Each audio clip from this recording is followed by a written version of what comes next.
So let's start this data preparation. What is data preparation? So why we do it? Data preparation is the very first thing that we do and spend a lot of time on as a data analyst, much before trying to build a predictive models or the inference analysis using the data. Before that, we have to prepare the data, pre-process the data, and we spend over 60 to 80% time on data preparation of the total project. In essence, data preparation is all about processing data to get it ready for all kinds of analysis. Either it is inferential analysis or the descriptive analysis or the predictive analysis, whatever. All industry data collection is mostly driven by business process at front, not by the needs of predictive models or the needs of the analysis. So whatever data is collected, uh, mostly it is driven by the business process. Means if in the mall they will just ask you the mobile number, and they don't ask you about your gender and your age. So these data sometimes somewhere are missing. Okay, so whenever we train a model, we do the analysis, any kind of, then we require this thing, the male and female gender and age. So sometimes this data is not there, and then we have to uh, manipulate this data, and we have to create those columns, gender and age.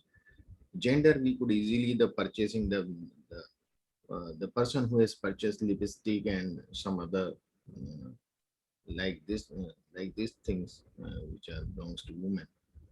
So we could say she is a female. We could classify the gender, but in some items we could not classify it.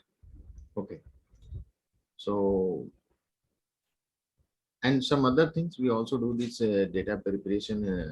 Sometimes it is the business process. We have to remove some features, some columns which are not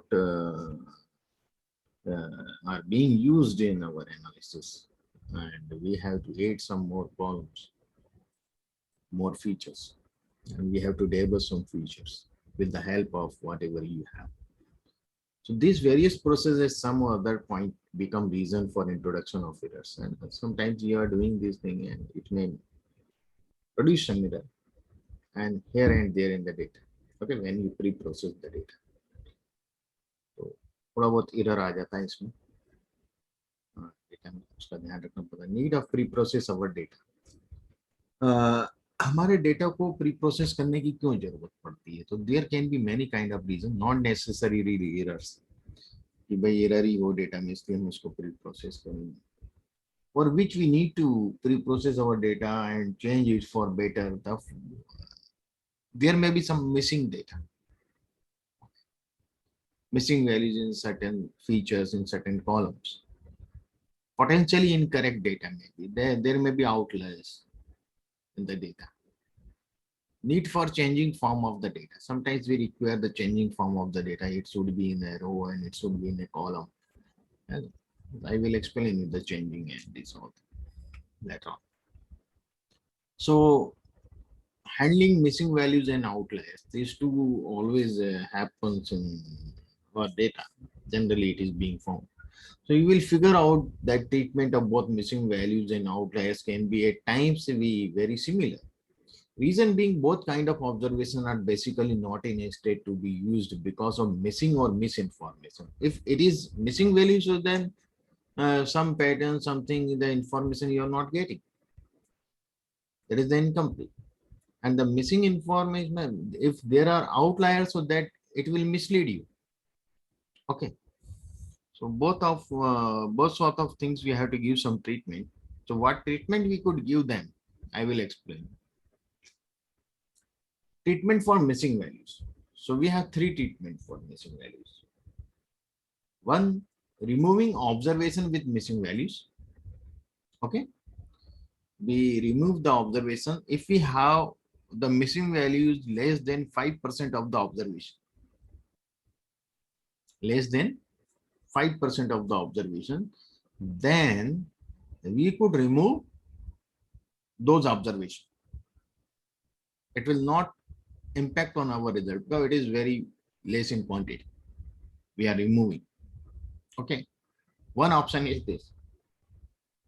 Second option, if we have more than 5% observations having missing value,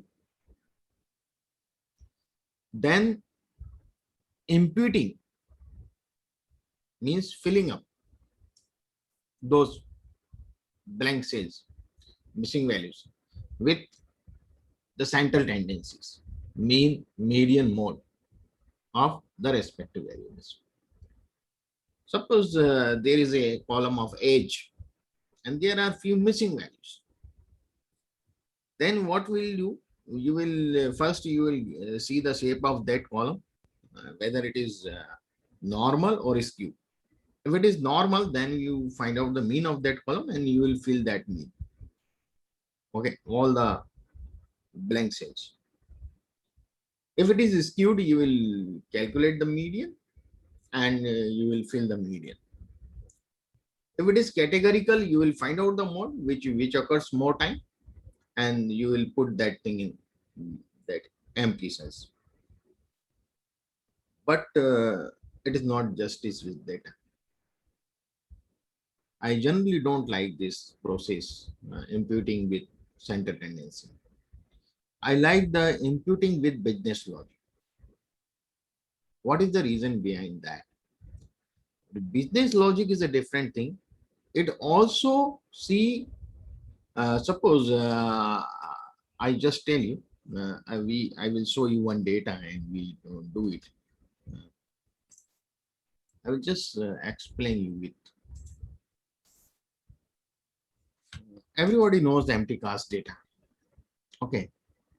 Suppose not empty cast, we are taking the arthritis there already. Suppose this is the data and here some value are missed. Here some value, male 69.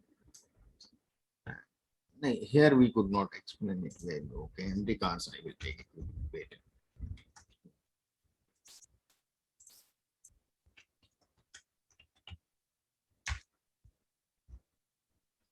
This is the empty cast data we have. And suppose we have missing mileage. Here we don't have any mileage. What I do, one thing. This is the missing. And we have few values which are missing in the mileage. One is missing this one, 17.8, Mercedes 28. See, one is missing 33.9. Okay, these two are missing. And then what? How we will fill these cells? So we will find out the mean. Okay, if it is normal. And then we will fill this value 17.8 and 33.9. So generally we see we know that the mean of mileage is 20 point something, we have seen earlier. So we will fill 20 point something, whatever the 20.01 or whatever. So in the both place, at 17.3 we are putting, suppose we don't have the 17.3, we have the 10.4 and which one, 33.9, these two. Okay, so 10.4 we are also putting 20 point something and 33.9 we are also putting 20 point something. So is it justice with this data? Yeah, ये सही रहेगा क्या हम दोनों जगह same value रख रहे हैं, जहां पर हाई माइलेज होना चाहिए वहां भी 20 रख रहे हैं आप, और जहां कम लोएस्ट माइलेज है 10.4 वहां भी आप वही रख रहे हैं जो मीन आया है इसका? क्या बोलते हैं? हैं? ये तो सही नहीं है ना भाई? जहां पर वैल्यू जहाँ ये जो दूसरे वेरिएबल्स हैं ये एक्सप्लेन करते हैं कि इसका माइलेज ज्यादा होना चाहिए, ये पैटर्न। जो दूसरे भाई मिसिंग वैल्यू तो यहाँ है, दूसरे जो फीचर्स हैं इनमें मिसिंग वैल्यू थोड़ी है, और यहाँ जो फीचर्स हैं इनमें मिसिंग वैल्यू थोड़ी है। What it. तो इसके हिसाब से यहाँ पर 10 के लगभग आनी चाहिए वैल्यू, और इसके हिसाब से यहाँ पर इन वेरिएबल्स के हिसाब से यहाँ पर करीब 33 के लगभग वैल्यू आना चाहिए। यही होना चाहिए ना, ये पैटर्न से तो ये डिसाइड हो रहा है माइलेज। माइलेज मान लीजिए, अब हम लोग इसमें बिजनेस लॉजिक का क्या रोल होता है। हमारे पास तो बहुत से टूल हैं, आर में हमें नहीं मेहनत करना पड़ती इतनी, मैं कन्वेंशनल अप्रोच बताता हूँ कि उस टूल के पीछे जो उनकी एल्गोरिथम है वो क्या है। देखिए एक लीनियर रिग्रेशन मॉडल होता है, मैंने थोड़ा सा एक्सप्लेन भी किया था पहले लीनियर रिग्रेशन पर, वो अभी थोड़ा सा एक्सप्लेन कर देता हूँ उस चीज को, या आप समझे हाँ उसके पीछे क्या होता है। माइस करके एक पैकेज है जिसका हम उपयोग करते हैं।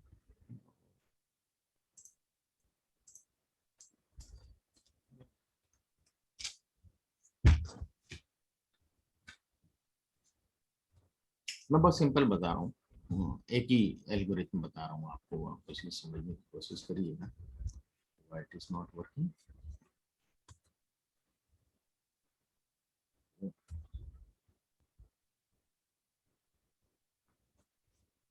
Just a moment, I just check it.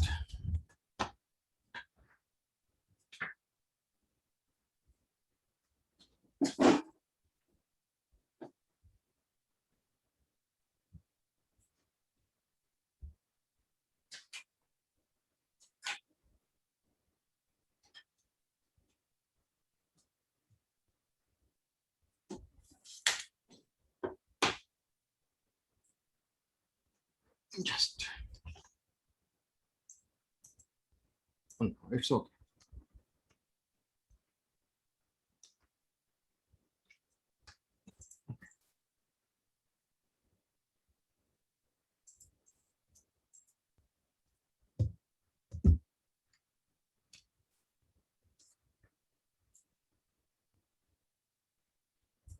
ये जो मॉडल होता है लीनियर रिग्रेशन, तो वो कैसे बनता है, कैसे काम करता है।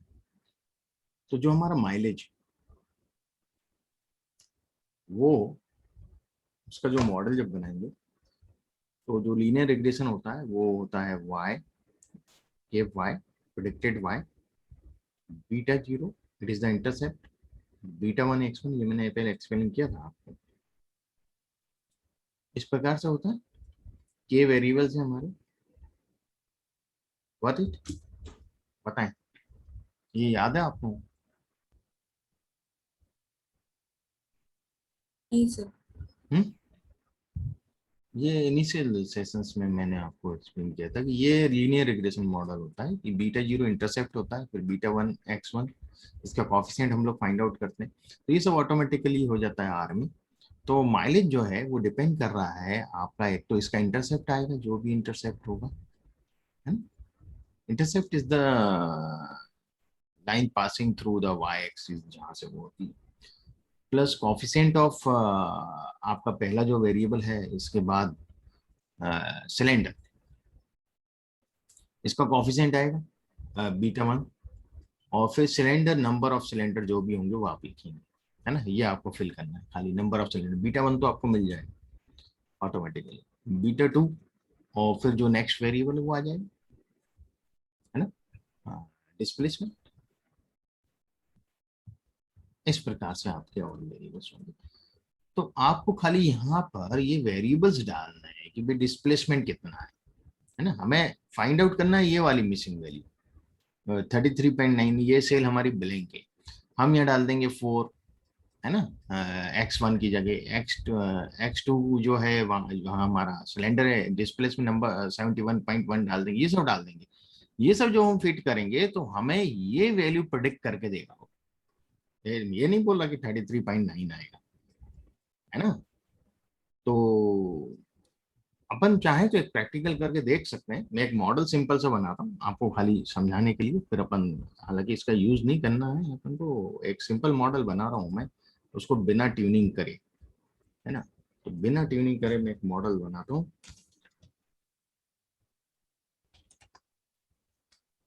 मॉडल का नाम दे देता हूँ फिट LM। बहुत सिंपल होता है, इसमें बहुत ज़्यादा नहीं होता है। डेटा मैं इसमें डाल रहा हूँ MD और वाई टिल्डा एक्स, ये पहले लिखूंगा मैं, डेटा बाद में लिखूंगा। तो वाई टिल्डा एक्स का मतलब है कि वाई जो है वो हमारा माइलेज है जो हमें प्रेडिक्ट करना है, और बाकी के जितने भी वेरिएबल है, बाकी के जितने भी वेरिएबल है वो सब हमारे सब वेरिएबल हम इंक्लूड कर रहे हैं। तो टिल्डा के बाद हम डॉट रख देते हैं, तो इसका मतलब है कि रिमेनिंग वेरिएबल्स जो हमने माइलेज ले लिया उसको छोड़ के बाकी जो वेरिएबल है वो सब इंडिपेंडेंट वेरिएबल्स हो गए, कॉमा कर देंगे। अब ये मॉडल बन गया है यार। अब मैं यदि फिट आपको दिखाऊं तो ये मेरा मॉडल बन गया। ये देखिए वो इंटरसेप्ट आ गया β0, ये कॉफिशिएंट ऑफ ये β1, ये β2, ये β3 आ गया कि नहीं आ गया? Got it? ये आ गया। अब मैं इसमें एक प्रेडिक्शन चाहता हूँ, प्रेडिक्शन चाहता हूँ तो मुझे नया डेटा डालना पड़ेगा, है ना? तो मैं प्रिडिक्ट करता हूँ इसको।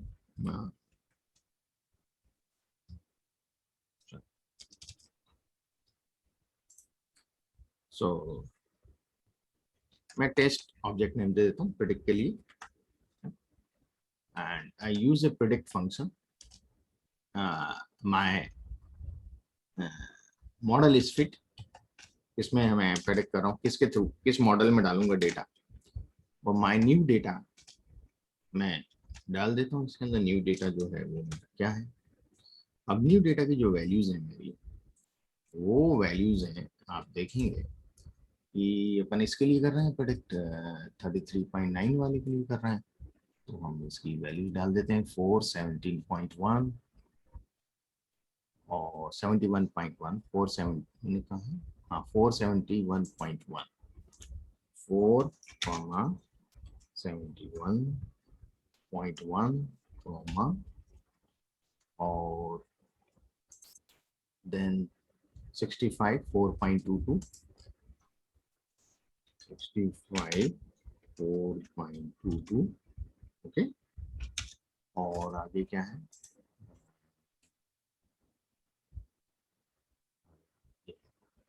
1.835, 19.90, 1.835, 19.90, then 1, then 1, then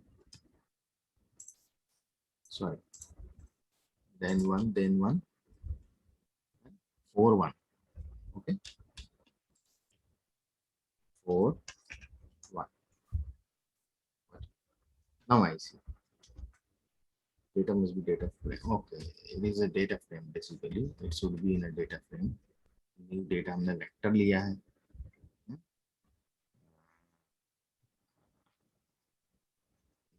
दो,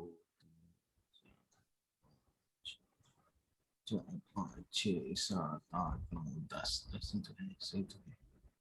तो वेक्टर नहीं ले रहा है, सिंगल नहीं ले रहा है। हम्म, हम इसको डेटा फ्रेम में बदल देते हैं।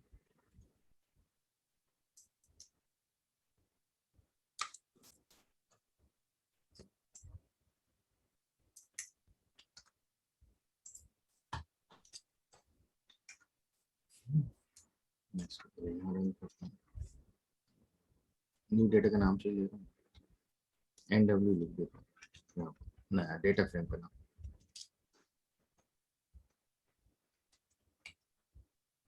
डेटा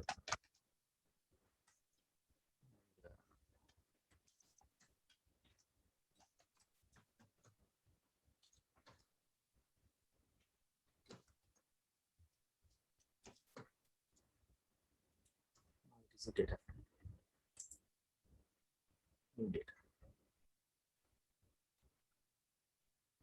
पर ये मुझे डेटा फ्रेम में कॉलम में नहीं दे रहा है, मुझे ट्रांसफॉर्म करना पड़ेगा इसको।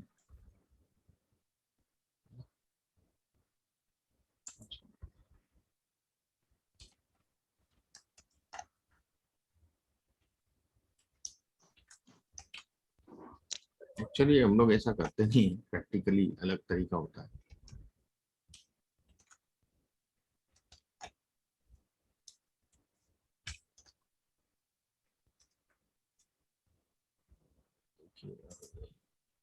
अब ये ट्रांसफॉर्म हो गया, मुझे V1 V2 V3 V4 मिल गया। मुझे इसके सबके नाम भी देना पड़ेंगे सेम, तब जाके ये names कर देता हूँ। मतलब ये एक लेंदी प्रोसेस ले लिया मैंने, खाली समझाने के लिए। देखिए वैल्यू कितना करीब आता है उसके, हम देखना चाहते हैं। क्योंकि हमने ट्यून वगैरह नहीं किया मॉडल को, बहुत करीब तो वैल्यू नहीं आएगी, बट मैं भी। तो पहला जो वेरिएबल है वो सिलेंडर था हमारा, है ना, माइलेज को छोड़ के। सिलेंडर के बाद हमारे पास जो वेरिएबल है वो है डिस्प्लेसमेंट, है ना। मैं यहाँ लिख लेता हूँ, नेम्स भी यहाँ डाल देता हूँ, नीचे ले लेता हूँ कंसोल में, मुझे उसकी यहाँ जरूरत नहीं है। तो मैं नेम से DF ले लेता हूँ पहले। सॉरी, DF नहीं, हमारे पहले टेस्ट अंडरस्कोर डेटा। नल आ रहा है, क्यों नल आ रहा है भाई? नेम्स तो आना चाहिए, इसको रन करें, नाम तो बताना चाहिए, नल क्यों बता रहा है? अच्छा, V1 V2 V3 है यहाँ पे, सही है, पता है हमें नेम चाहिए उसके mileage, empty parts names, MDs हो गए, एम्प्टी पार्ट, माइलेज हो गया, सिलेंडर हो गया। ये सब हमें कोड्स में ही देना है, तो मैं सीधे उसको उठा दूँ कंट्रोल से, यहाँ से ले, कंट्रोल से, और यहाँ रख देता हूँ। मुझे कॉमा लगाना,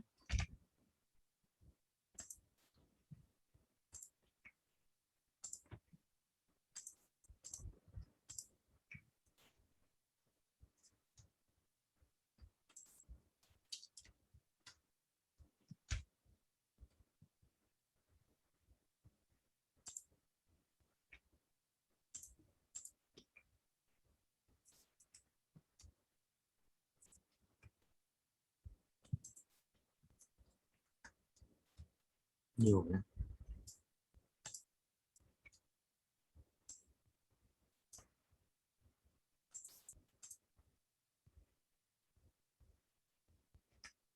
इसको यहाँ से नीचे,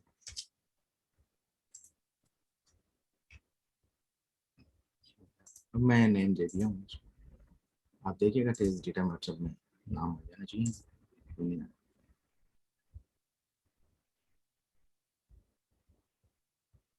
इसको run करना है।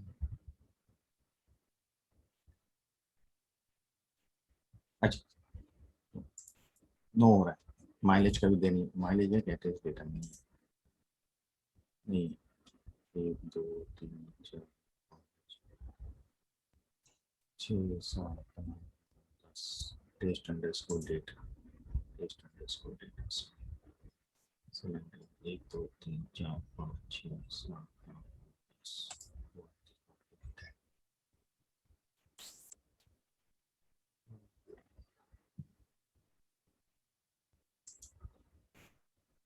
ये क्या है,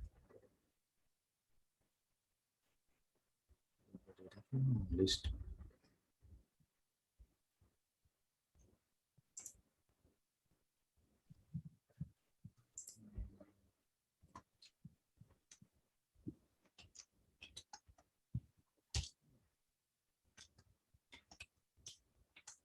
क्या होता है, आउटपुट हमें किस क्लास में दे रहा है, मैट्रिक्स दे रहा है, अरे दे रहा है, मुझे चेंज करना पड़ेगा इसको,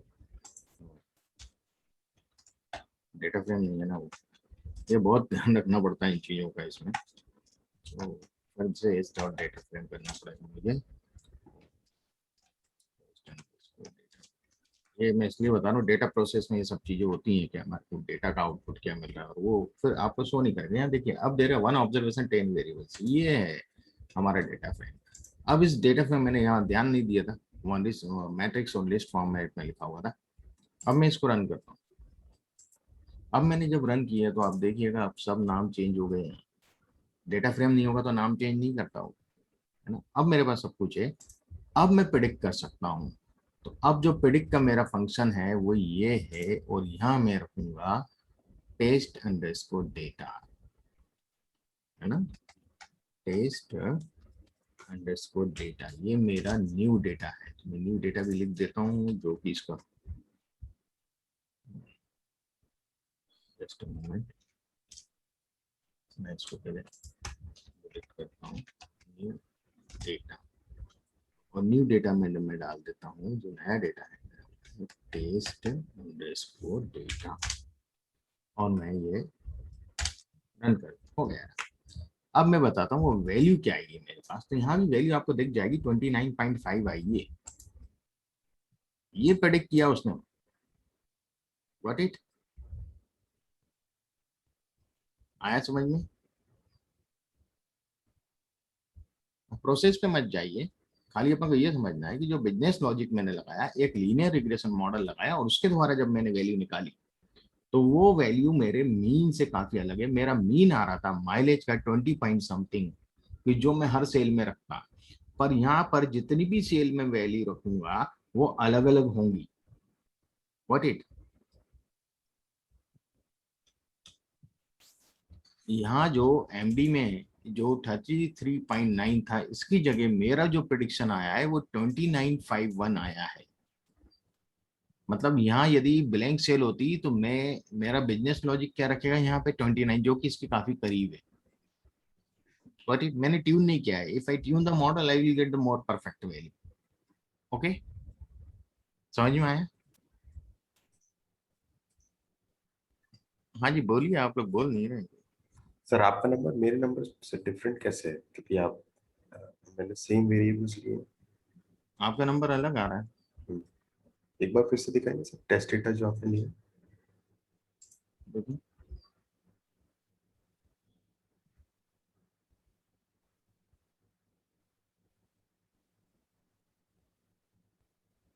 नहीं एक्चुअली एक डिफरेंट कुछ चेंज दोबारा होगा रख। तभी चेंज। हम्म, हाँ ठीक है अब से। तो ये बिजनेस लॉजिक यूज करने से क्या होगा कि हम सेम वैल्यू सब जगह फीड नहीं करेंगे। वो कॉरस्पॉन्डिंग वेरिएबल्स देखेगा, कॉरस्पॉन्डिंग फीचर्स देखेगा, उसके हिसाब से वो वैल्यू प्रेडिक्ट करेगा कि हाँ ये वैल्यू आनी चाहिए। व्हाट इट, और यही हमें, हम मान लो हम मशीन लर्निंग का ही एक मॉडल बना रहे हैं, लीनियर रिग्रेशन का ही एक मॉडल बना रहे हैं, और उसमें हमें कुछ और प्रेडिक्ट करना है। यहाँ तो मैंने माइलेज ले लिया था। उस टाइम भी हम लोग क्या करते हैं, उस जो टारगेट वेरिएबल है उसको हटा देते हैं, रिमेनिंग वेरिएबल में जिस वेरिएबल में मिसिंग वैल्यू भरना है उसको टारगेट वेरिएबल की तरह ट्रीट करते हैं, और बाकी वेरिएबल को इंडिपेंडेंस वेरिएबल की तरह ट्रीट करते हैं, और पहले वो मिसिंग वैल्यू को फिल करते हैं। तो एक लंबा प्रोसेस हो जाता है। इसके लिए हमारे पास लाइब्रेरी है, हमें ये सब चीजों के लिए परेशान होने की जरूरत नहीं है। यहाँ तो हमने एक ही एल्गोरिथम लिया, हमारे पास और भी एल्गोरिथम, हम डिसीजन ट्री ले सकते हैं, रैंडम फॉरेस्ट ले सकते हैं, कंटिन्यूस वैल्यू यदि हमें फाइंड आउट करना है, तो बहुत से हैं। तो जो हमारे पास सॉफ्टवेयर है वो कम से कम 5 एल्गोरिथम में डिफॉल्ट में आउटपुट देता है। जिसका आउटपुट आपको बहुत करीब लगे, आप उस कॉलम को सेलेक्ट कर लीजिए, वो वैल्यू वहां पे फिल हो जाएंगी ऑटोमेटिकली, है ना। तो वो अपन देखेंगे आगे इसी में डेटा प्रिपरेशन। यहाँ तक समझ में आ गया आपको? सर एक सिंपल लैंग्वेज में अगर बोलेंगे तो जो मिसिंग वैल्यू है हम्म उससे रिलेटेड जितने भी डेटा है हम्म उसके बेस से ये फाइंड आउट करेगा कि वहाँ पे क्या आना चाहिए। वहां क्या आना चाहिए, जो इंडिपेंडेंट वेरिएबल्स है ना, जितने जो दूसरे वेरिएबल है, इसको छोड़ के, जहां मिसिंग वैल्यू वो कॉलम को छोड़ के, जो दूसरे कॉलम है उसके कॉरस्पॉन्डिंग, उसके हिसाब से पहले अपन ने मॉडल ट्रेन किया, उसके हिसाब से वो ये वैल्यू भरेगा कि हाँ ये है, ये आना चाहिए। व्हाट इट, मतलब वो पर्टिकुलर, एक तो था मीन मोड मीडियन, हम कैसे भरते थे, उसी पर्टिकुलर उसी कॉलम का मीन मोड मीडियन लेके भरते थे, हमें दूसरे कॉलम से कोई लेना देना नहीं होता था उससे। डिफरेंस समझ रहे हैं दोनों में? वो हम वर्टिकल देखते थे, उसी कॉलम का मीन मोड मीडियन क्या, वही वैल्यू फिल कर देते थे। यहाँ हम हाँ वर्टिकल देख ही नहीं रहे, हम देख रहे हैं कि भैया कॉरस्पॉन्डिंग क्या है, दूसरे दूसरी वैल्यूज क्या है, दूसरे फीचर्स क्या बोल रहे हैं, उस हिसाब से ये इसका वैल्यू डिसाइड होगा ना।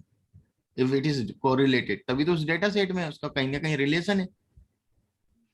वो वेरिएबल क्यों है, कोई व्यक्ति आपके घर में क्यों है? क्योंकि आपका उसके रिलेशन है उसके साथ। आप, आपका ब्रदर होगा, सिस्टर होगी, मदर होगी, कोई होगा। What it? तो सर जैसे डेटा फ्रेम अगर से फाइंड आउट करना है तो this is the best practice, या भी मीन और मीडियम इसको भी हम यूज कर सकते हैं? नहीं, वो बहुत रेयरली यूज होता है, बहुत कम केसेस में। मैं तो कभी यूज करता नहीं हूँ उसको। मैं देखा सही जाए तो बोलूँ, ये हम सबसे ज्यादा यूज हाँ, करते वो हैं। जस्टिस होता नहीं मिसिंग वैल्यू के साथ। क्या? तो मैं तो उसको अवॉइड ही करता हूँ। मैंने कभी मतलब उसको रियली कभी एक आध बार यूज किया हो प्रैक्टिकली। क्या? पर मैं मोस्टली बिजनेस लॉजिक यूज करता हूँ। ठीक है? Okay sir. Any doubt now? मतलब ये टेक्निक से अपन को एक अप्रोक्सीमेट करीब वैल्यू मिलती है ना। अभी तो ट्यून नहीं किया, मॉडल ट्यून करता हो तो 30 पॉइंट समथिंग देता है, 31 32 ऐसा कुछ आ जाता है। अपन ने मॉडल को ट्यून नहीं किया है ना, खाली मॉडल बना दिया जैसा बन गया बस। लेकिन सर डिफरेंस तो है ना सर, मतलब एग्जैक्ट तो नहीं आएगा वो, मतलब थोड़ा वो बहुत 33 यही मतलब डिफरेंस 29 कम हो आया। सकता है, बेस फिट लाइन और अच्छी हो सकती है इसमें। अभी क्या है कि अपन ने एक लाइन तो बना दी पर उसको ट्यून नहीं किया। ट्यून करते तो शायद ठीक हो जाता। वो कुछ में कुछ वेरिएबल हट जाते हैं जो कम है, कम सिग्निफिकेंट इम्पैक्ट डाल रहा है। तो फिर जो मॉडल ट्यून हो जाता है तो वो फिर अलग वैल्यू थोड़ा बहुत करीब देता है। ठीक है?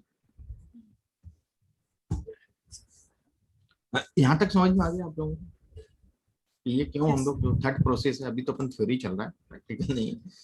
हाँ, तो ये बिजनेस लॉजिक का हमें यूज करना है।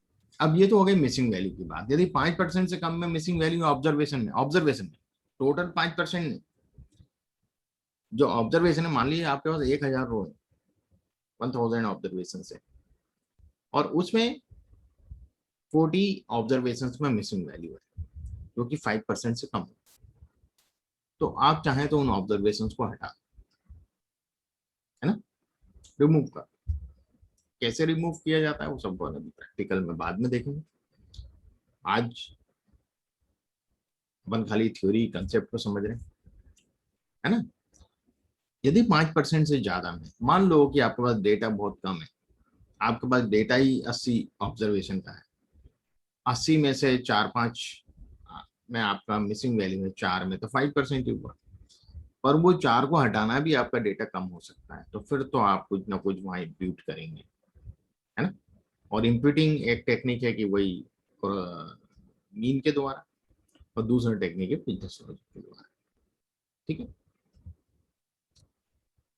अब बात करते हैं हम आउटलायर्स। ये तो हो गई मिसिंग वैल्यू की बात। आउटलायर्स वे वैल्यूज होती हैं जो बहुत ज्यादा अलग होती हैं दूसरी वैल्यूज से। और इसमें भी पहला नियम सेम है कि रिमूविंग ऑब्जर्वेशंस विद आउटलायर्स। यदि 5% से कम में आउटलायर्स आपके पाए जा रहे हैं, जो वैल्यू है बहुत ऑड है, बहुत अलग है दूसरी वैल्यूज से, बहुत कम है या बहुत ज्यादा है, तो आप उन 5% ऑब्जर्वेशन को हटा सकते हैं, रिमूव कर सकते हैं। दूसरा जो हमारा वहां पे मेजर ऑफ सेंटर टेंडेंसी था मिसिंग वैल्यूज के लिए, यहाँ फ्लोरिंग एंड कैपिंग है। अब फ्लोरिंग एंड कैपिंग क्या होता है मैं आपको बताता हूँ।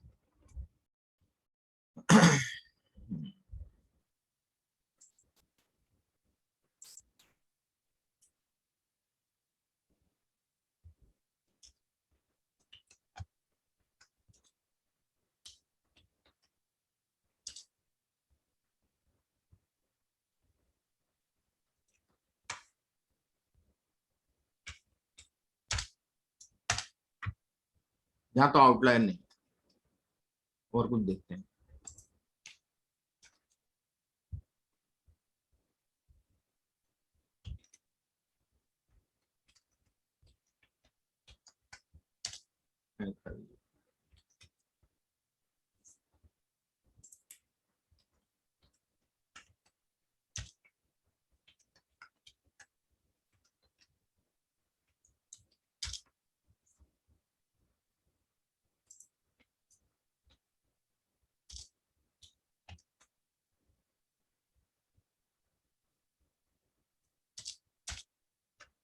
देखिएगा, आउटलायर्स दिख रहे हैं आपको, ये जो पॉइंट्स हैं ये सब आउटलायर्स दिख रहे हैं।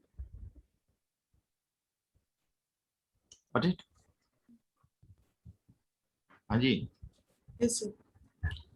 इन आउटलायर्स को हमें एडजस्ट करना है। क्या होगा कि ये जो हमारी वैल्यू आ रही है, ये हमारी लिमिट है उसकी। हम इन सब वैल्यू की जगह जो 5 है या 4 पॉइंट समथिंग है या 4 है, जो 2 के ऊपर जितनी भी वैल्यू है, इन सबको हम इस वैल्यू में 2 रख दें, सबकी जगह 2 रख दें, which are more than this. तो देखिएगा, मैं आपको इसी में एग्जांपल करके बताता हूँ कि डायमंड्स, डॉलर, कैरेट। पहले मैं आपको ये वैल्यू भी बताता हूँ क्या होगी। ठीक है, पहले अपन वो वैल्यू मेजर करें। ये अपर साइड है, पॉजिटिव स्क्यू डेटा है। पॉजिटिव स्क्यू डेटा है तो अपर लिमिट मिलेगी, तो मैं पहले अपर लिमिट फाइंड आउट करता हूँ इसकी। तो अपर लिमिट होगी इसकी, पहले हमें इसका क्वांटाइल देखना पड़ेगा। क्वांटाइल डायमंड्स जो फार्मूला है उससे मैं आपको निकाल के बताता हूँ एक्यूरेट वैल्यू क्या आती है। तो ये मेरे पास आया, तो जो अपर साइड होती है तो Q3 plus 1.5 into Q1, Q3 minus Q1, ये फार्मूला होता है। मैं फार्मूला भी लिख देता हूँ। Upper limit third quartile plus 1.5 into range Q3 minus Q1 inter quartile range, ये formula. What it? Sir arthritis data set किस लाइब्रेरी में? Arthritis VCD। तो पहले मैं ये लिमिट आपको बता देता हूँ। Q3 है 1.0504, Q3 यानी ये 75% और Q1 यानी 25%। तो मैं Q3 लिख रहा हूँ 1.04, ओके, देन प्लस और 1.5 इंटू, इंटू के लिए एस्टेरिक यूज करते हैं, याद करिएगा, डायरेक्ट ब्रैकेट मत लगा दीजिएगा, काम ही नहीं करेगा। 1.04 minus 25% 0.40, okay, now we got this value here 2 आ गया ना। ये 2 आ रहा है कि नहीं आ रहा है, देखिएगा, क्लियर हो रहा है सबको? ये फिगर में देखिए वैल्यू 2 पे ही आ रहा है, ये correct horizontal bar. Got it?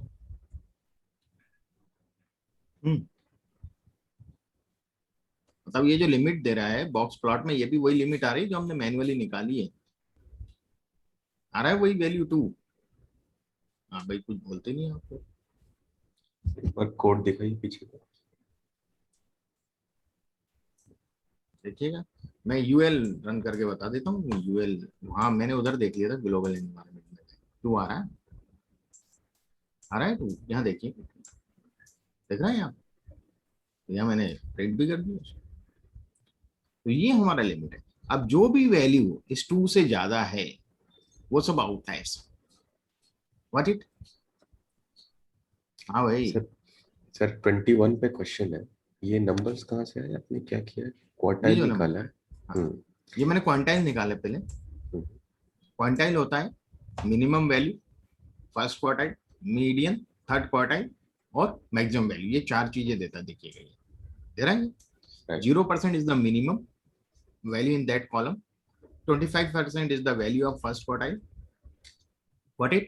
Hmm, 50% is the value of median, 75% the value of third quartile, and 100% is the maximum value. And we have the formula for upper limit of the outlier, Q3 plus 1.5 into Q3 minus Q1. So I have put in this. So Q3 is 1.04. So I have put here 1.04 instead of Q3. What it? तो ये standard formula outlier निकालने Standard का। form. Q3 plus 1.5 times the difference of Q3 minus Q1. Okay, ना, ठीक है। उससे हमें ये वैल्यू मिलता है। तो समझ में आ गया आपका? बॉक्स प्लॉट भी इसको मैच कर रहा है, वैल्यू को भी नहीं कर रहा है। हम्म, कर रहा है ना? तो अब मैं आउटलेयर को एडजस्ट करके फिर दोबारा से बॉक्स प्लॉट दिखाऊंगा तो आपको लगेगा एक भी आउटलेयर नहीं है उसमें, है ना।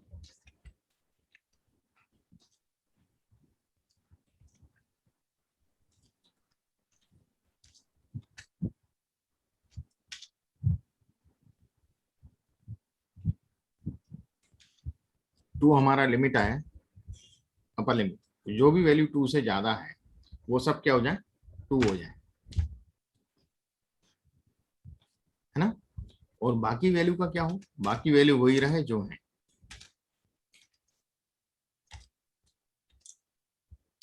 व्हाट इट,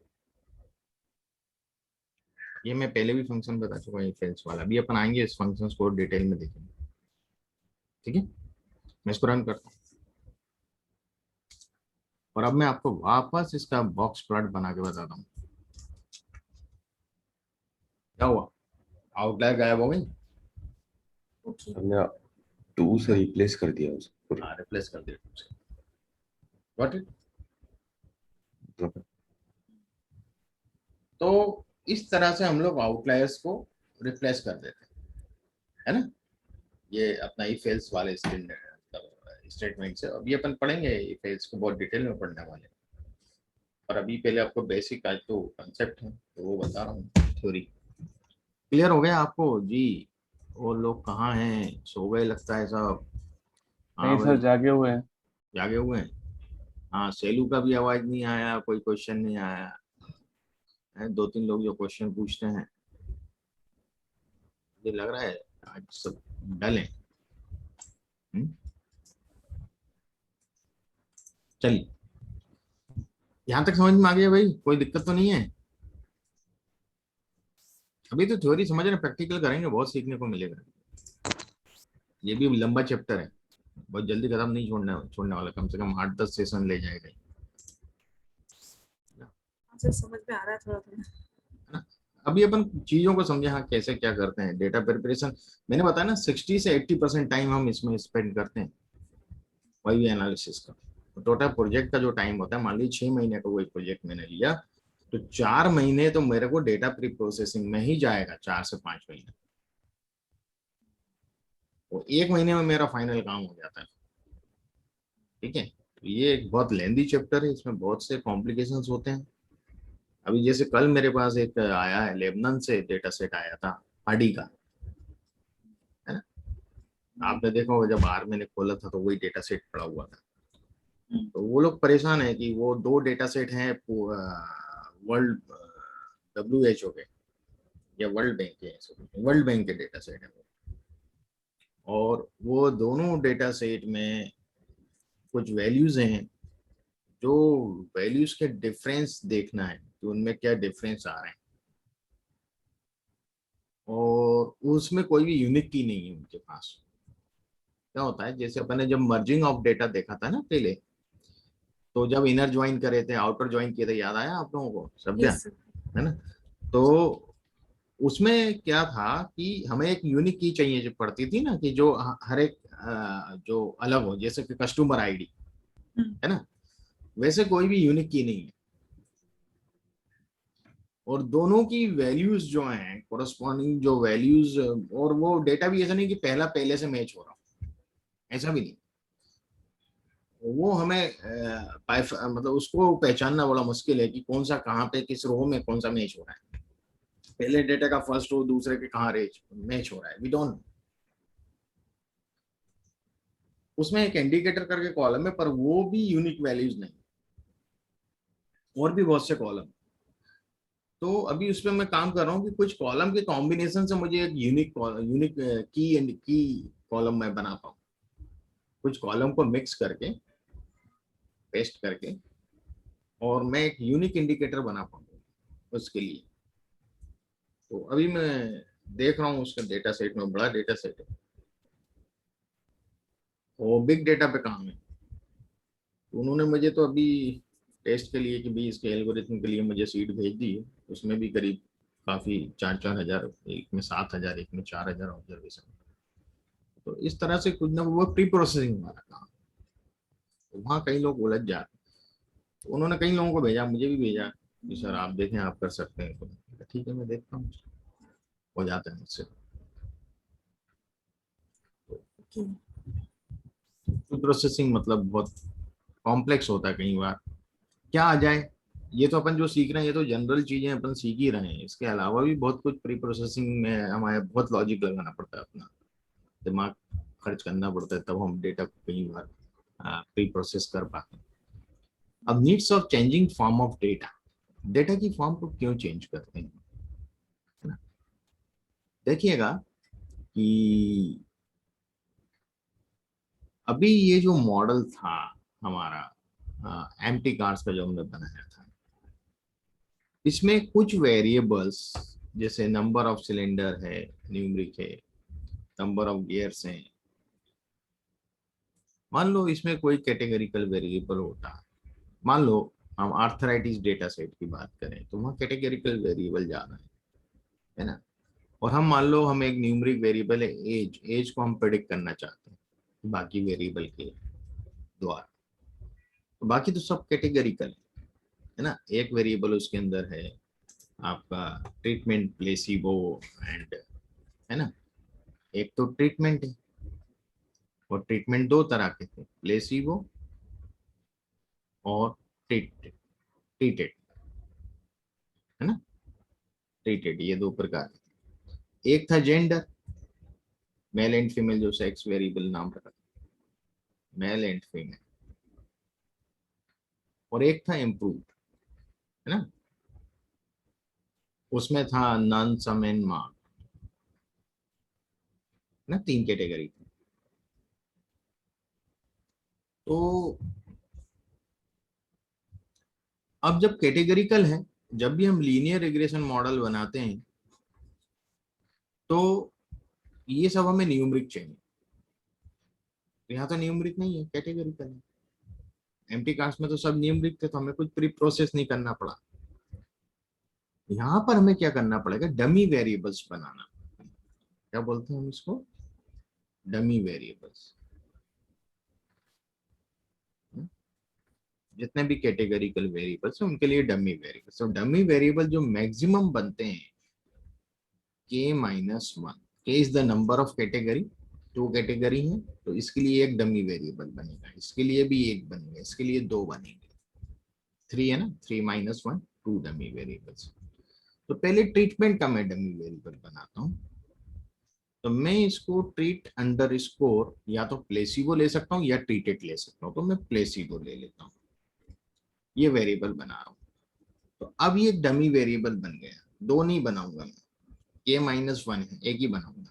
तो जो प्लेसिबो जहां भी होगा वहां 1 आ जाएगा, और जो ट्रीटेड होगा वहां 0 आ जाएगा, जो प्लेसिबो नहीं होगा वहां 0 आ जाएगा। तो 0-1 में कन्वर्ट हो गया, बाइनरी हो गया कि नहीं। जैसे वहां VS कॉलम देखा था वर्टिकल और स्ट्रेट इंजन का, तो जहां वर्टिकल होता था वहां 0 होता था, पहला वाला 0, मैंने यहाँ वहां नाम इस प्रकार सा था, और स्ट्रेट जो है वो 1। तो या तो आप इसका नाम ट्रीटेड प्लेसिबो रखा है, जो तो ट्रीटेड जो है उसके लिए 0 और प्लेसिबो के लिए 1, व्हाट इट, TP रख सकते हैं। Understand, Yes, sir. पॉइंट समझ में आया Yes, sir. जी।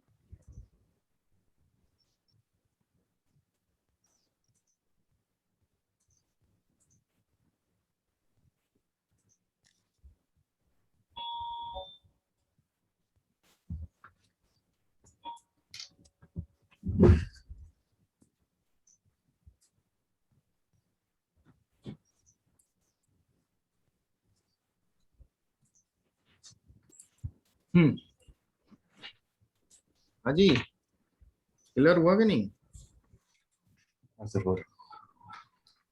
ऐसे ही मेल फीमेल में हम कर सकते हैं, ऐसे ही नन सब मार्क में दो कैटेगरी बनेंगी, हम कोई भी दो ले सकते हैं, एक तो इम्प्रूव नन ले लो, और दूसरा कोई भी दो ले सकते हो, उसमें कोई हार्ड एंड फास्ट रूल नहीं है कि यही दो लेना है। एक इम्प्रूव मार्क ले लो, चलो सम हटा, जो हम छोड़ते हैं वो बेस कैटेगरी हो जाती है ना, उसको हम नहीं लिखते। तो जहां भी नन होगा वहां 1 हो जाएगा, जो नन नहीं है सम है वहां 0 आ जाएगा इधर। या मार्क्ड है वहां भी 0 आ जाएगा इसमें। अब जो मार्क्ड है वहां 1 आएगा। अब मान ली ये भी 0 है, ये भी 0 है, तो मतलब वो सम है, वो बेस कैटेगरी में चला गया ऑटोमेटिकली। ये नहीं है, ये दोनों नहीं है, तो कुछ और है। What it. तो हम इस प्रकार से डमी वेरिएबल जब भी बनाते हैं तो हम इसको बाइनरी में कन्वर्ट करते हैं। Sir clear. लेकिन नन सम मार्क तो 3 है, मतलब तो मैंने ठीक क्या कैटेगरी बताया, है। k-1 डमी वेरिएबल चाहिए हमें। नंबर ऑफ कैटेगरी 3 है, k इज 3, 3 - 1 कितनी है, कितने डमी वेरिएबल बनाएंगे हम, 2 बनाएंगे। हम्म, तो कोई भी 2 ले सकते हैं, कोई भी 2 कैटेगरी ले सकते हैं, जरूरी नहीं है कि आप पर्टिकुलर, ये उसके लिए कोई रूल नहीं है, कोई भी 2 ले लो। और थर्ड वाली जो हम छोड़ेंगे वो बेस कैटेगरी में चला जाता है ऑटोमेटिकली। वो इंटरनली काम करता है पर सामने नहीं रहता है। समझ गए। लेकिन सर आप बोल रहे हो ना, अगर वो नन और सम मार्क दोनों को 0 ले रहा है तो उसको बाय डिफॉल्ट 1 ले लेगा। हाँ, अपने आप वो बैक एंड में ले लेगा ना 1, कि वो कुछ और है, इनके अलावा कुछ और है। सर ये समझ में नहीं आ रहा है इसमें। देखिएगा, किसी को कोई भी नन इम्प्रूवमेंट भी नहीं हुआ, मार्क्ड इम्प्रूवमेंट भी नहीं हुआ, तो क्या होगा, उसको सम इम्प्रूवमेंट हुआ होगा, कुछ और हुआ होगा। जब ये दोनों एब्सेंट हैं तो वो बेस कैटेगरी प्रेजेंट होगी वहां पे। ये बेस कैटेगरी है। जो हमने छोड़ा है ना, जो वेरिएबल हमने नहीं लिया है, वो बेस कैटेगरी कहलाता है। तो वो फिर कुछ और होगा, मतलब बेस कैटेगरी होगा, ये कहने का मतलब हो जाता है।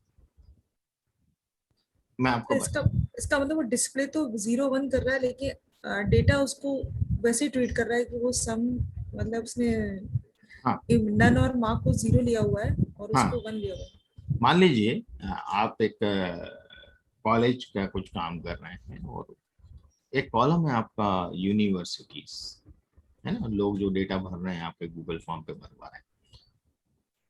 और आपके ने इससे एक मॉडल ट्रेंड किया है, जिसमें आपने मॉडल में यूनिवर्सिटीज जो हैं, कुछ टॉप यूनिवर्सिटीज के नाम डाले हुए हैं, जो आपके यहाँ ज्यादातर आपके कॉलेज में आते हैं एडमिशन के लिए, है ना, पीजी कोर्स के लिए। तो ये पहले पहले इसी यूनिवर्सिटी से करे हुए हैं ग्रेजुएशन। तो वो आपके मॉडल के अंदर डले हुए हैं डमी वेरिएबल के रूप में, है ना, यूनिवर्सिटी 1, यूनिवर्सिटी 2, यूनिवर्सिटी 3, ऐसे डले हुए हैं। यदि वो इस यूनिवर्सिटी से आया है 1 से, तो यहाँ 1 हो जाएगा, बाकी 0 हो जाएगा, बाकी जगह ये 0 हो जाएगा। ठीक है। मान लो थर्ड नंबर यूनिवर्सिटी से आया है, सेकंड नंबर वाला, तो यहाँ 1 हो जाएगा, बाकी 0 हो जाएगा। व्हाट इट, है ना। अब मान लीजिए कुछ यूनिवर्सिटीज ऐसी हैं जिनके आपने कैटेगरी नहीं बनाई थी, नई यूनिवर्सिटी खोली है, आपके डेटाबेस में ही नहीं है। व्हाट इट, उसको कहाँ डालेगा, यदि उसने वो नाम फिल कर दिया अदर यूनिवर्सिटी का, वो कहाँ जाएगा, वो इनमें तो फिट हो नहीं सकता। हो सकता है, बताएं।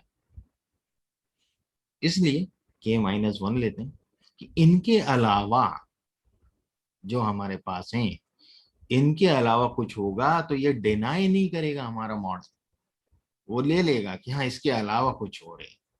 व्हाट इट, आप समझ में आया बेस कैटेगरी क्या है, Yes, sir. कॉन्सेप्ट समझ में आ रहा है। हम्म, कि इनके अलावा कुछ होगा, V1 से लेकर के जो हमने लिया हुआ है, और कुछ होगा, तो वो बेस कैटेगरी के अंदर ट्रीट कर लेगा कि हाँ इसके अलावा कुछ और। इसलिए बेस कैटेगरी का कंसेप्ट रखा है कि वो डिनाइल नहीं करे किसी चीज को, मिसलेनियस में ले ले। एक प्रकार से अपन मान लें मिसलेनियस, उसको हिडन है। What it, yes, sir. ठीक है। एक्सेप्टेंस के लिए करते हैं हम इसको। यदि ये कुछ भी नहीं है तो वो कुछ और यूनिवर्सिटी है ना, हम्म, बेस कैटेगरी, वहां 1 आ जाएगा ऑटोमेटिकली अंदर। What it, yes, sir. ये होता है पूरा कंसेप्ट इसका। अब हम बात करते हैं आगे देखते हैं। अब ये ट्रांसफॉर्मिंग मैंने बताया, इस प्रकार से भी हम ट्रांसफॉर्म करते हैं डेटा को, डमी वेरिएबल्स बना के, और भी करते हैं collapsing and summarising data. Collapsing summarising अभी अपन देखेंगे कि हम डेटा को ग्रुप बाय कर लेते हैं और उस हिसाब से हम डेटा को थोड़ा सा कोलेप्स कर लेते हैं और उसको समराइज कर लेते हैं डेटा। रीशेपिंग डेटा होता है, रो को कॉलम में बदलना है, क्या करना है, कैटेगरीज हैं तो हम क्या करें, उस प्रकार से भी हम लोग लेते हैं उसको, है ना। मान लीजिए आपके पास आपने कोई रिसर्च वर्क किया है और आपको जो डेटा दिया गया है एक्सपेरिमेंटल ग्रुप का एक एक्सेल टेबल बना है, एक्सेल फाइल है, और उस फाइल में सीट्स हैं अलग अलग। पहली सीट में एक्सपेरिमेंटल का प्री वाला डेटा दिया है, बिफोर एनी इंटरवेंशन, बिना किसी इंटरवेंशन के पहले जो टेस्टिंग करी हमने, क्वेश्चन ये भरवाया बच्चों से, मान लीजिए स्ट्रेस का कोई हम टेस्ट ले रहे हैं बच्चों, है ना। तो दो ग्रुप हैं, एक एक्सपेरिमेंटल है, एक कंट्रोल है ना, जिनको हम कोई ट्रीटमेंट नहीं देंगे, कंट्रोल वालों, तभी तो हम कंपेयर कर पाएंगे कि हम जो थेरेपी दे रहे हैं उनको वो कारगर है कि नहीं है। तो एक कंट्रोल ग्रुप होगा, एक एक्सपेरिमेंटल ग्रुप होगा, तो दोनों में आप पहले प्री टेस्ट लेंगे, तो वो तो सेम ही बात हो गई कि भाई आपने कुछ भी नहीं दिया और सब बच्चों का एक साथ टेस्ट ले लिया साथ में बिठा के। उसमें 30 बच्चे मान लीजिए आपके एक्सपेरिमेंटल के हैं और 30 बच्चे आपके कंट्रोल में। Got it. तो ये डेटा 30 बच्चों का आपका एक सीट में दे दिया उन्होंने, और ये जो डेटा है वो आपको दूसरी सीट में दे दिया, और सभी क्वेश्चन जो हैं 10 क्वेश्चन थे मान लीजिए, 10 क्वेश्चन का डेटा है, 10 क्वेश्चन के जो रिस्पॉन्स दिए, स्ट्रॉन्गली डिसएग्री, नॉट सर्टेन के 1 से 5 स्केल पे, वो आपका डेटा आ गया, 30 का इसमें आ गया, 30 का इसमें आ गया। फिर इन्होंने, ये दो सीट हो गई, पहली सीट और दूसरी सीट।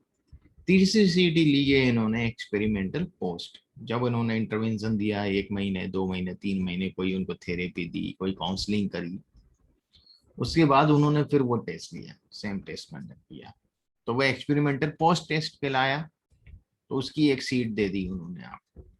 फिर कंट्रोल की एक आपको पोस्ट की सीट दे दी, उनका भी, हालांकि उनको कोई थेरेपी नहीं दी, पर अपन ने 6 महीने 3 महीने बाद जो जब इनका मेजर किया, हमने इनका भी दोबारा से मेजर किया। व्हाट इट, यहाँ तक समझ में आया पॉइंट आप लोगों को, Yes, sir. है ना।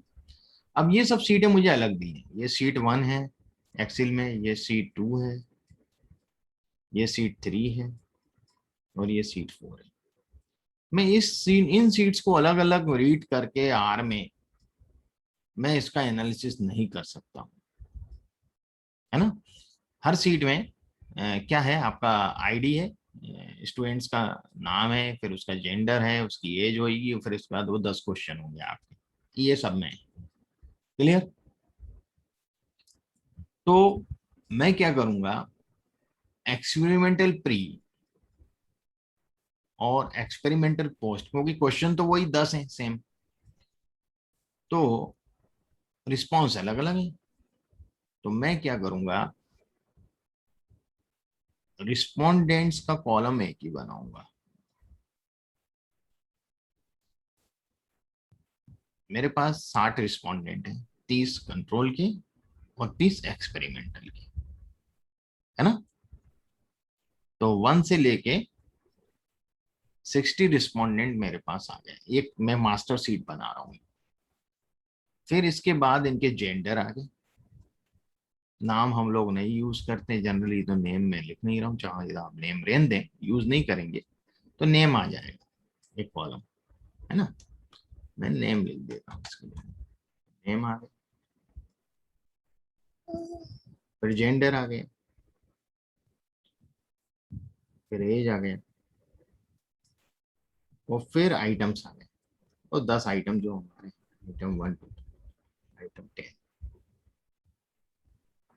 अब बात ये होगी कि आइटम 1 to आइटम 10 अपन ने 60 लिए हैं, पर यहाँ प्री और पोस्ट वाला लफड़ा आ रहा है, ठीक है।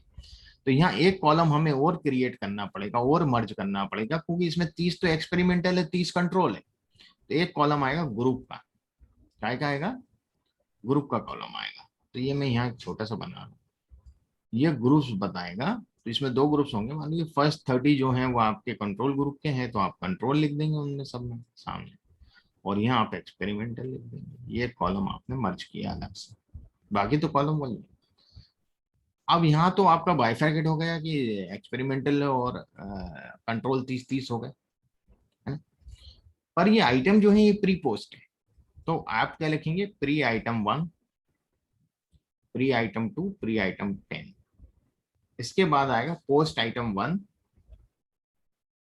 से लेके पोस्ट आइटम 10 तक। तो ये आप मान लीजिए कंट्रोल के प्री के रिस्पॉन्स ये हैं और कंट्रोल के पोस्ट के रिस्पॉन्स ये हैं। समझ में आ रहा है आपको वित्ते जी, मास्टर सीट जो बनाते हैं। हाँ हाँ जी बोलिए, सब सैल्यू समझ में आ रहा है आपको? हम्म। भाई आप लोगों की तरफ से कोई रिस्पॉन्स नहीं आ रहा है यार, समझ में आ रहा बोल है सर, हैं। आ रहा है। तो ये मास्टर सीट बनती है, तो ये एक ही सीट होती है जिससे हम फिर पूरा एनालिसिस करते हैं। Got it? ये ट्रांसफॉर्मेशन है, हमने डेटा को ट्रांसफॉर्म किया ना, ये हमारे पास अलग अलग सीट मर्ज किया, ट्रांसफॉर्म किया। Okay, merging and transformation of data. Got it? जब तक ये मास्टर सीट नहीं बनती हम काम नहीं कर सकते। सबसे पहले तो हमें मास्टर सीट बनना, ठीक है, जितनी भी फाइल्स भेजनी है उससे। अब रीशेपिंग डेटा, ये मेरा था कंसेप्ट अभी समझाने का। अब need for changing form of data, क्यों आवश्यकता पड़ती है हमें डेटा की फॉर्म को चेंज करने की, जो अभी अपन करेंगे। Transforming and extracting information from the existing data से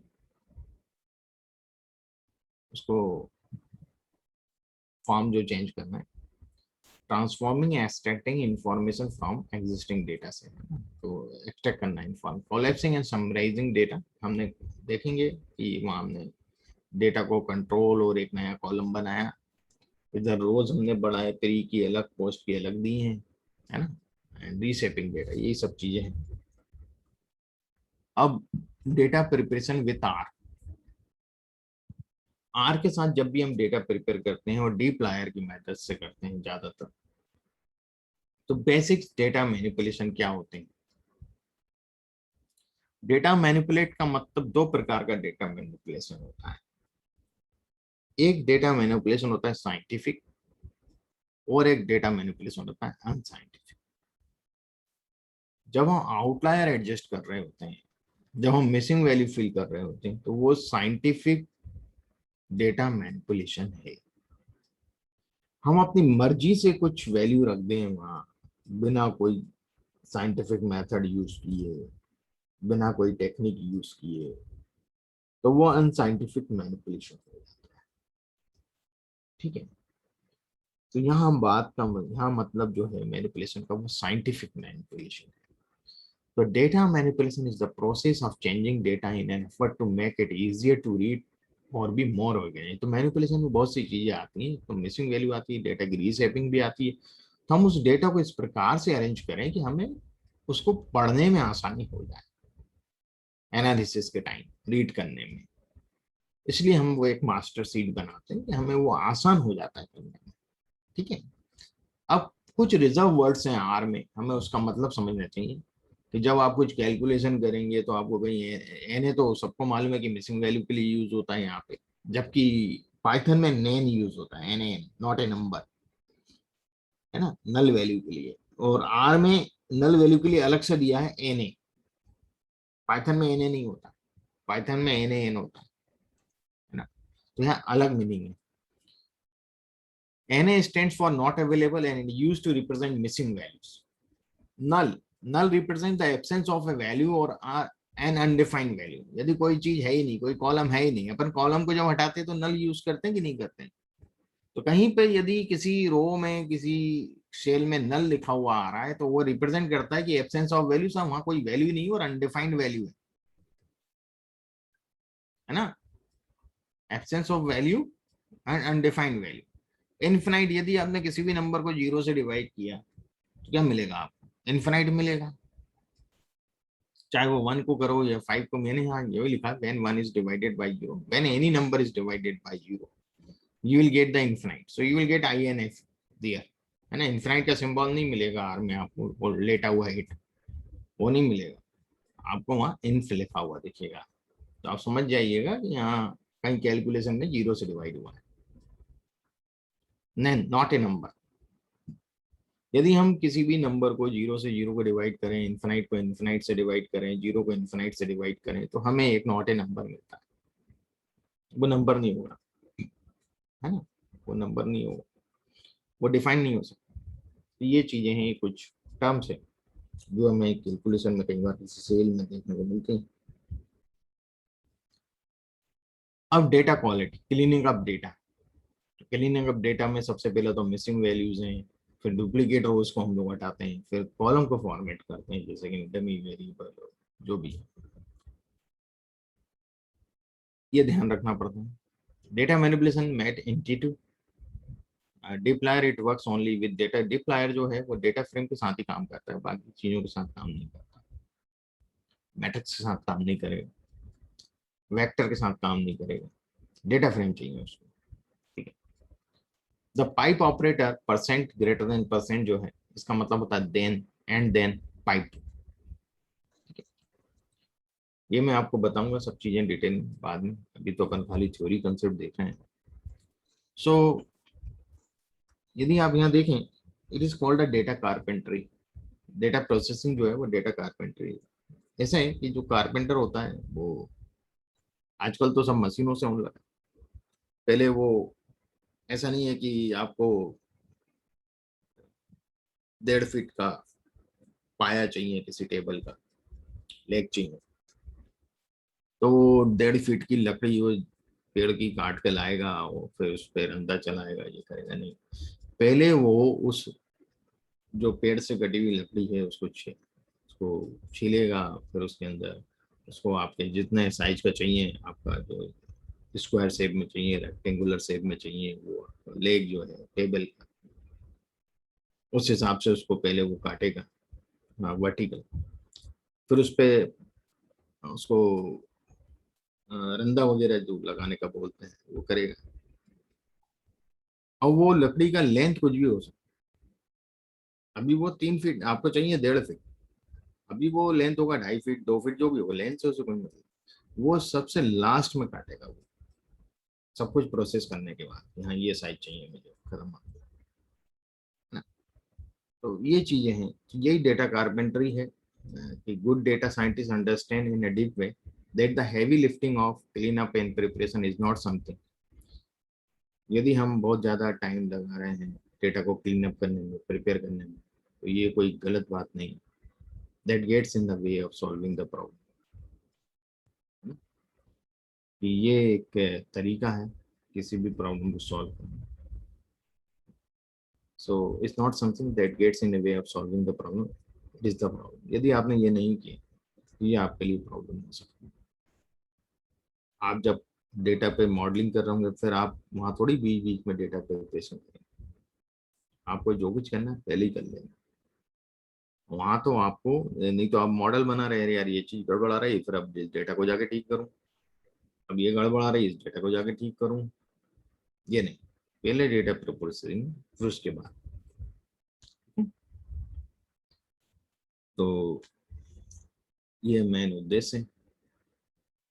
अब मैनिपुलेट जो डेटा को करते हैं उसके जो तरीके हमारे पास है, एक तो मिसिंग वैल्यूज है, डेटा समराइजेशन पे बहुत पढ़ेंगे अभी, groups bye factors, aggregate, subset, action bucketing values, rearrange से मर्ज डेटा सेट्स, ये सब हम लोग बहुत डीप में देखेंगे। स्प्लिट होता है, ये मैं आपको बाद में एक्सप्लेन करूंगा प्रैक्टिकल के साथ। Melt data, cast the molten data. अब देखिएगा, एक तो मर्जिंग डेटा फ्रेम होती है, एक हमने देखा था दोनों तरीके से, आर बाइंड सी बाइंड भी देखा था, और इनर ज्वाइन आउटर ज्वाइन ये भी देखा था। एक melting in costing of data होता है ना, इस पे बहुत कम लोग काम करते हैं। Melting and costing of data मैं आपको बताऊंगा। जो अभी मेरे पास एक डेटा सेट आया उसको मेल्ट करके ही उस पर काम हो पाएगा, उसको मेल्ट कास्ट करना पड़ेगा तब जाके वो काम होगा उसमें। Melting and costing of data is a different thing. बहुत कम यूज होता है, बहुत रेयर केस में यूज होता है। बहुत कॉम्प्लेक्स कंडीशन होती है तभी हम डेटा को मेल्ट करते हैं, गलाते हैं, फिर हम उसको रिकास्ट करते हैं, है ना। जब इस तरह का हमें कुछ आउटपुट नहीं दिखता तो फिर हमारे को फाइनल ऑप्शन क्या होता है कि भाई यार मेल्ट करके यार उसको दोबारा से ढाल लेते हैं, रिकास्ट कर लेते हैं तो अच्छा हो जाएगा मामला, है ना। ये चीजें होती हैं। थैंक्स, बंद करते हैं आज का सेशन यही, क्योंकि कल अपन इसमें और देखेंगे काफी चीजें। रित्या जी का भी क्या, वो 8 बजे से बच्चे का क्लास चालू होने लगा है, तो अपन अब 6:10 पे स्टार्ट ही कर लेंगे, तो आप लोग भी टाइमली आ जाए। मैं 6 बजे ये ओपन कर दूंगा जूम 6 और बिफोर 6, ठीक है। तो अपन उसको टाइमली स्टार्ट कर लेंगे, है ना। ठीक है सर। Okay sir. तो ये आज का हो गया इतना। मैं आज नया फोल्डर में बना दूंगा डेटा प्रिपरेशन का, और उसमें ये पीपीटी रख देता हूँ, है ना। ठीक है सर। और अभी स्क्रिप्ट में तो टाइम लगेगा, अभी 1 दिन और जाएगा अपन को इसको। कल शायद स्क्रिप्ट, परसों चालू हो पाएगी स्क्रिप्ट, हाफ सेशन के बाद। रिकॉर्डिंग में आज डाल दूंगा इसको, ओके सर। Yes sir. ठीक है इतना। तो आप लोगों ने रजिस्टर्ड किया वो कुछ डेमो के लिए जो 11 तारीख को है? नहीं अभी तक नहीं किया सर, कर लेंगे। करिए आप लोग, वो डेटा साइंस का करिएगा अटेंड। अनुभव उसको ले रहे हैं। डेटा साइंस में काफ़ी चीज़ समझ में आएगी आपको, ये मॉडल को कैसे डिप्लॉय करते हैं, थोड़ा सा एक आइडिया। वो तो फ्री है ना। ठीक है और सर। भी अपने कलीग्स वगैरह को बोलिए, और मैं उसका वो आपको लिंक ग्रुप में शेयर कर देता हूँ, उसका वेब लिंक। हाँ वो सर। डायरेक्ट वहाँ से जो है ना, कोई भी उसको ओपन करेगा तो उसको तीनों का डिटेल मिल जाएगा।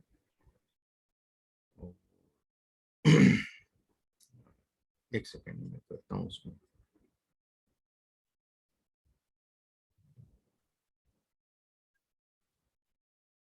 डेटा एनालिटिक्स वाले ग्रुप में कर देता हूँ।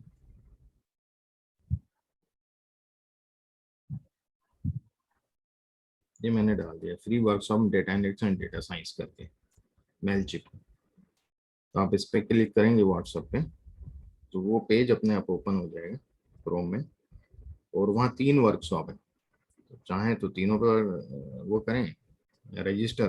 उसके नीचे बटन दिए हैं, register for data science workshop, register for. तो आप उस पर क्लिक करेंगे तो वो गूगल फॉर्म पे चले जाएंगे, है ना। ओके। तो 3 वर्कशॉप हैं। एक तो यदि रिसर्च में किसी का इंटरेस्ट हो तो वो इवनिंग में है, research methodology and statistical analysis with R. और फर्स्ट जो है डेटा साइंस विद पाइथन, जिसमें पूरा डिप्लॉयमेंट भी और प्रोजेक्ट भी दिखाए जाएंगे, लाइव प्रोजेक्ट हम लोगों ने जो करे हुए वो भी बताएंगे। और बाकी अपना सेकंड तो सेम ही है, data analytics and machine learning, जो अपना कोर्स चल रहा है वही है। ठीक है, तो आप लोग भी शेयर कर दें अपने जो भी आपके ग्रुप्स हैं या कलीग्स हैं उनको, जरूरत है, रिश्तेदार। ठीक है सर। जी सर। तो वो लोग भी अटेंड कर पाए, देख पाए हाँ क्या चीज़ है, उनको जो लाइन सूट करे कोर्स वो लोग कर सकते हैं। तो चलिए आज के लिए इतना ही, ठीक है। आपका दिन जो है मंगलमय हो, सर आपका सर भी आपका भी सर। है ना। नेक्स्ट टाइम अपन एक पोल ऑप्शन भी इसमें आ गया है, एड ए क्वेश्चन, और उस पर पोल लेंगे आप लोगों को। फिर जो क्विज बोलते हैं ना, वो चालू करना पड़ेगा। आप लोग बोलते तो है नहीं, तो मुझे कुछ अपनी तरफ से इनिशिएटिव लेना पड़ेगा। बीच में कुछ क्वेश्चन दूंगा, उस क्वेश्चन के आपको रिस्पांस देना है, फिर ही आगे बढ़ूंगा मैं। सर वो सही रहेगा सर। तो वो ज़्यादा बेटर रहेगा। तो मैं कुछ क्वेश्चंस फ्रेम करके रखूंगा, जो इस दिन पढ़ाऊंगा उसके कुछ क्वेश्चन आज बीच बीच में वो कुछ था सर क्वेश्चंस। कि कोई कुछ बोल नहीं रहा था, समझ में नहीं आया कि रित्या ने कुछ नहीं बुलाया, तो कुछ तो था आज। हाँ नहीं, कम से कम अपन ये क्वेश्चन डालेंगे और इसके ऑप्शंस डाले रहेंगे, हाँ। तो आप उसको कम से कम टिक तो करोगे। मुझे समझ में आएगा कितने लोगों को समझ में आ रहा है, कितनों को नहीं आ रहा है, रिजल्ट देख, है ना। नेक्स्ट टाइम अपन यूज करेंगे पोल्स का, ठीक है। Okay, have a nice day. Thank you, Thank sir. you, Same sir. to you. Okay, thank you.